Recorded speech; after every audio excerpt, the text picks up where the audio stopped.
A coward dies 1,000 deaths. A soldier dies but once.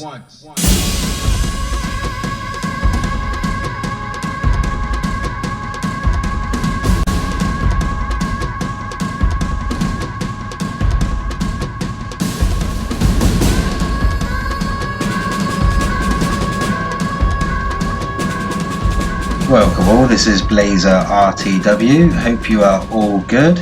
I am fine. You join me for a 2v2 31k battle.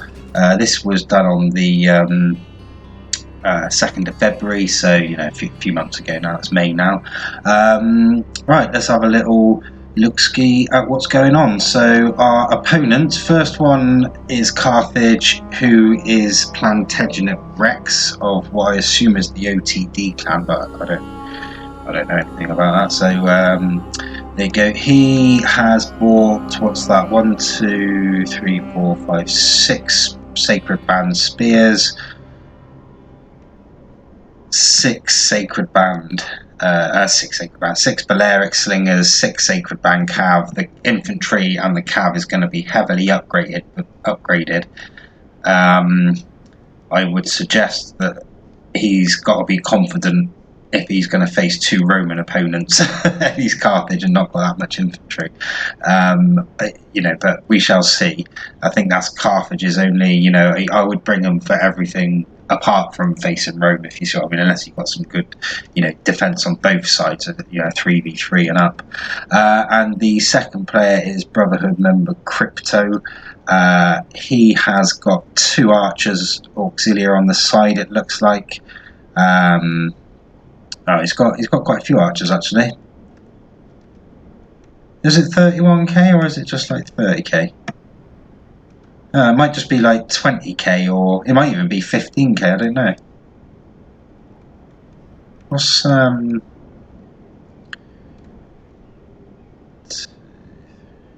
might even be CWB.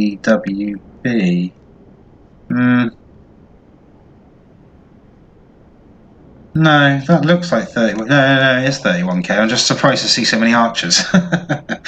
2, 4, 6, 8, 10 archers. 2, 4, 6 urbans, 6 cav. Got 6 cav, 3 archers.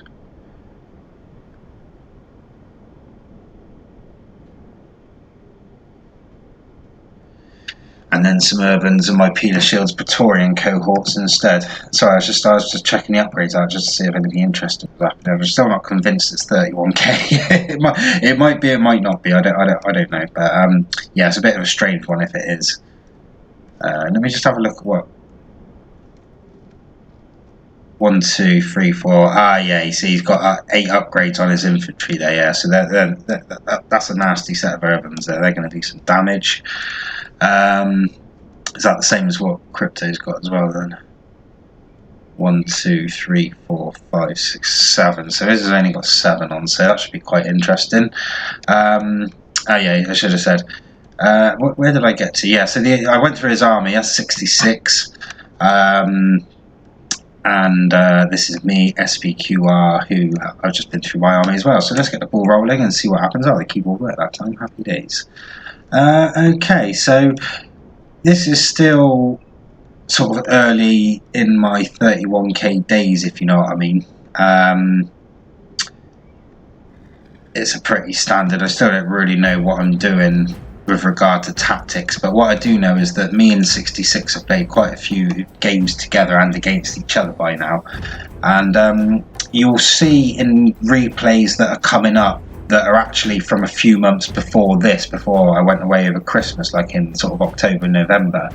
When I get to them, in the other lot, you'll probably see a few games with me and him, like some real good games as well, some epic ones against some great players where we come out or, just about lose or, do valiant, whatever. But so the thing is, we tend to sort of, we don't actually communicate during the battle. We just sort of have a half idea of what we're going to do, and the other person reads what they're doing and sort of tags along. So I want to face up to Carthage. I'm pretty although I'm not confident at 31k, I'm confident that I'll beat Carthage there. So I should really be pushing up aggressively. You can see Scipio Crypto is pushing up aggressively. The Julii 66 is going to send all his urbans up straight away to meet them. Crypto has brought his cav forward. I'm surprised he didn't go all in then. He did, but he sort of hesitated, you know what I mean? They should still get the charge bonus. But now what he's left himself susceptible for is the counter charge. But I think he just about got enough out there, but that can sometimes do you more damage. You know what I mean? You might take out one or two, but if you get caught by that big counter charge, yeah, that's bad times. You get taken right out. And yeah, if you've got 6 heavily upgraded cav and they all go in the first couple of instances of the battle, it's bad times. So you can see what I've done here is I've split my cav.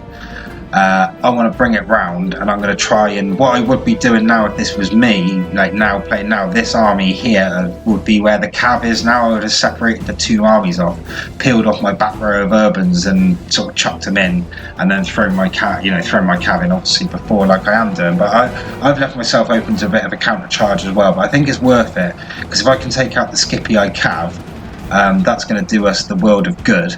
So we've got the Julii cav pushing from one side, me pushing from the other side. The Sacred Band cav has come in. I'm now pushing my urbans and main army up and bringing my other cav over from the left flank. The Carthage has seen what I'm trying to do, and he's going to block off that access to the back of the Scipii, so I just wasn't quick enough acting then.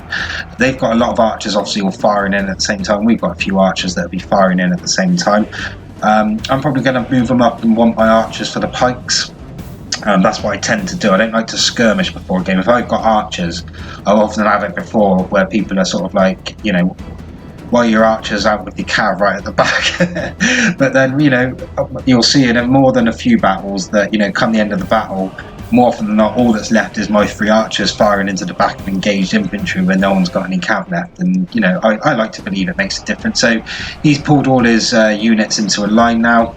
He doesn't actually want to engage me, which is probably fair enough, but now he's left Matey Boy pretty much stitched up, really. I think they've abandoned those 2 yet. Is this cav or urbans? Yeah, this is cav, so he's got a bit of cav left. He didn't manage to take it all out, but now we've got him on the retreat. There's only one thing we want to do, which is going to be keep chasing him, because obviously we don't want to give him a chance to settle and come up with some form of plan. So what I'm going to do is push up to the left and try and get my army up towards his cav before he takes me out, but he's going to take me out anyway. I wasn't quick enough and I've been taken out, but I'm actually quite happy for the Carthage infantry to do that, because I've still got like 12 units of infantry here that I can just peel around and flank him with. I'll probably be a bit slow about it. I think what you'll notice is this is quite a convenient little army here, and I think what I'll be in the process of doing at this moment, not that I would do it now necessarily, but I think you'll find that I'll group that unit and I'll try and swing him all the way around, so we'll keep an eye on that. You can see the Julii's got his cav working his way in from the sides, trying to clear everything up, so we can just free up his units and moving in. So he's doing all the attacking and I'm pretty much just sat there being a sort of obstacle stroke buffer stroke pendulum stroke, you know, whatever you want to call me, you know what I mean, just what you know, I'm playing that sort of role rather than the aggressor. I mean, at the end of the day, even if he lost all his infantry and his cavalry, now taking out a bit of the Carthaginians and the whole of the Scipii, I've still got more than enough to deal with them. So yeah, I think basically those 2 weren't particularly singing off the same hymn sheet with regards to Carthage. If Scipii was going to push forward hard like he did, the Carthaginians should have been in and around him rather than spread out, because that allowed me to get involved. And alright, he then got involved after, but I was able to take out enough of the Scipii cav, and the Julii was able to finish off the infantry that we destroyed him, and then it was pretty much a Roman army and a half against a Carthaginian army that wasn't all Sacred Band. So you know, there's only going to be one winner there. You can see my little flanking army is you know, I'm starting to use it now. It's obviously taking me a while to get used to setting up the controls and all that. I'll be a lot quicker about it now, Julia's actually already flanked. I would have thought he's going to push in, and that's going to flank. That's going to rout all of those units there. Scipio is making a last desperate attempt to free up some units with what remains of his cav. They have cleared out our cav now, so the Carthaginians did get my cav, but I don't think we're particularly worried at this point. We've just got all their infantry, I believe. Probably maybe apart from two or three stragglers. Is their infantry's all done? Their Scipio generals routed, Carthaginian generals routed. There's a few bits left. Timer's virtually gone, so that'd be that. Yeah, it's a good little game, really. I think obviously it helped that we had two good Roman armies, and the Carthaginian army wouldn't be wrong that I would bring to Rome. I know people who would bring it who could pull it off, but they would have played it a different way. They would have been the more aggressive one and pulled out and around the back and sort of things like that. You've got that many archers and that, but different folks, different strokes and all that. So you can see we got the win. Good game to everyone. 66 got the most kills, not surprising. Crypto next, me, then Carthage. So happy days. Right, see you next time. Follow me, Blaezer.